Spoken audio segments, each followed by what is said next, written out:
Hosanna is actually a word of prayer. Hosanna means save us, or oh God, save us. But from what?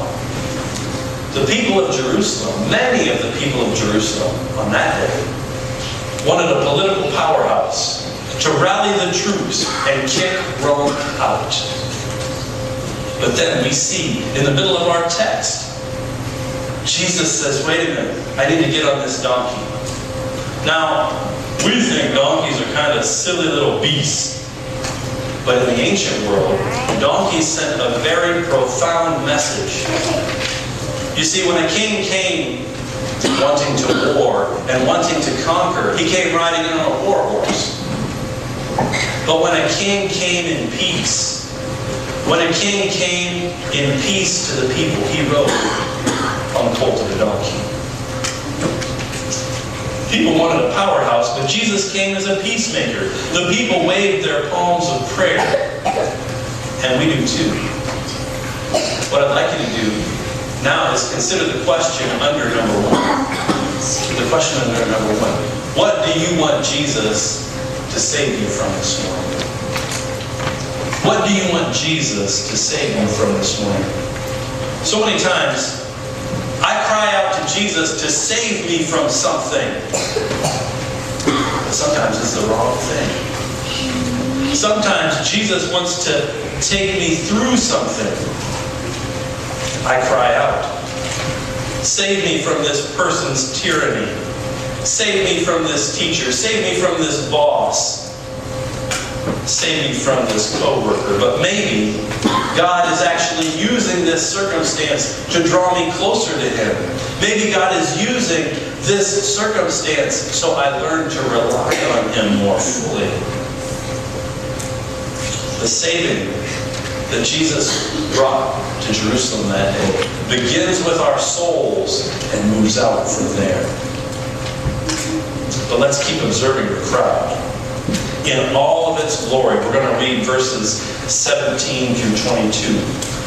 And notice the distinct groups that are highlighted.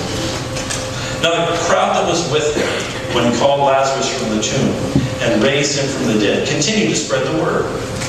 Many people, because they had heard that he had given this miraculous sign, went out to meet him. Some of the Pharisees said to one another, "See, this is getting us nowhere. Look how the whole world has gone after him." Now there were some Greeks among those who went up to worship at the feast.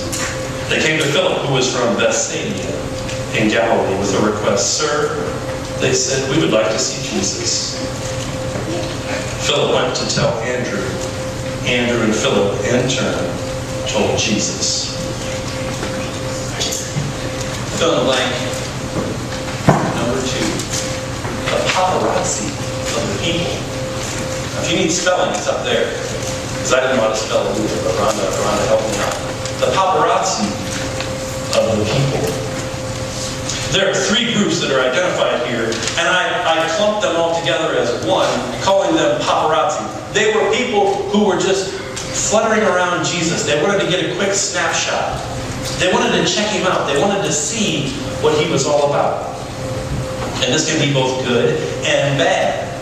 If you observe verses 17 and 18, the first group that I would say was trying to get at him was the thrill seekers. The first group was the thrill seekers. They were the ones who were amazed at Jesus' power, the star quality of Jesus. They spread the words. In the modern vernacular, we might say they hyped him up. And then they tried to press in close and get near him. Maybe they wanted to meet him. Maybe they wanted to get an autograph. You see, we have this nice crowd of fans, and fair weather fans at that. But how many in that crowd of thrill seekers made the transition from being a fair weather fan to a dedicated follower? We'll see as the story proceeds.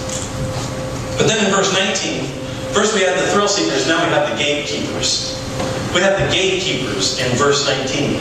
They are the religious folk of the day that were not happy at all with who Jesus was. They were the cynics, the naysayers. the know-it-alls, the ones that came to see the car crash, the ones that hoped he would fail. Every true servant of God will have these people following along, grumbling and complaining, and becoming more bitter by the mile. This is a simple reality of following God. So we have the thrill seekers, the gatekeepers, but then in verse 20 through 22, we have what I would call the foreign peepers. I'm sorry, I didn't have all these up there. It was the thrill seekers, the gatekeepers, and the foreign peepers. The folks who came from Greece. They were the Greeks who were in the crowd. These people who honestly didn't know what all the fuss was about, but they really liked to. These Greeks had come far from home looking for something.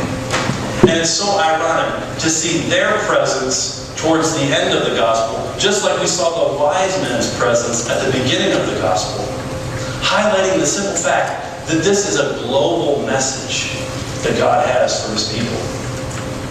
And it also foreshadows our next 2 points. But first, I'd like you to consider the application question under number 2.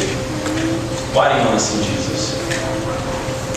My hope and my prayer this morning as you come to worship, to see Jesus, to hear Jesus, to feel His presence this morning. But are you coming here as a thrill seeker? Do you just want Him to do something for you? Are you here to gawk at the power that might be expressed today? Are you a gatekeeper? Are you a little cynical this morning? Are you questioning whether Jesus is who He says He is? Or maybe you're a foreign keeper. Maybe you just walked in here this morning going, I don't know what's going on here, but these people have all showed up. I think I'm going to show up too. I'm glad you're here. No matter who you are, and no matter what you are this morning. Because in these next few verses, we're going to get a vision of who Jesus is and why Jesus came that is unparalleled in its intensity. Let's read on in verses 23 through 28. Verses 23 through 28. Jesus replied, "The hour has come for the Son of Man to be glorified. I tell you the truth, unless a kernel of wheat falls to the ground and dies, it remains only a single seed. But if it dies, it produces many seeds. The man who loves his life will lose it, while the man who hates his life in this world will keep it for eternal life. Whoever serves me must follow me. And where I am, my servant will also be. My Father will honor the one who serves me. Now my heart is troubled. And what shall I say? Father, save me from this hour? No. It was for this very reason that I came to this hour. Father, glorify your name." Then a voice came from heaven. "I have glorified it and will glorify it again."